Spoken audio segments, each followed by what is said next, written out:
আসসালামু আলাইকুম এভরিওয়ান। আজকে তোমাদের জন্য কচুর গাড়ি ভর্তা শর্ট ভিডিও নিয়ে এসেছি। তো এটা তৈরি করতে খুবই সহজ উপকরণ। তো এটার জন্য আমাদেরকে লাগবে কচুর ছড়া কিংবা কচুর গাড়ি, এটাকে সিদ্ধ করে নিতে হবে এবং লাগবে পেঁয়াজ কুচি এবং শুকনো মরিচ।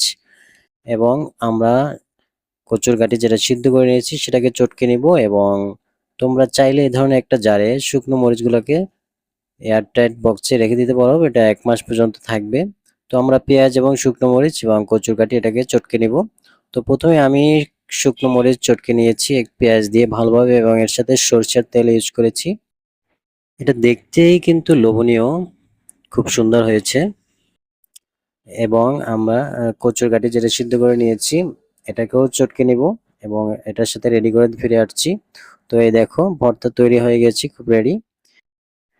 এই ভর্তাটা গরম ভাতের সাথে খেতে খুবই সুস্বাদু, ট্রাই করে দেখতে পারো। ভিডিওটা ভালো লাগলে অবশ্যই চ্যানেলটিকে লাইক এবং সাবস্ক্রাইব করে যাবে এবং ফেসবুক থেকে দিয়ে থাকলে অবশ্যই ফলো করে যাবে।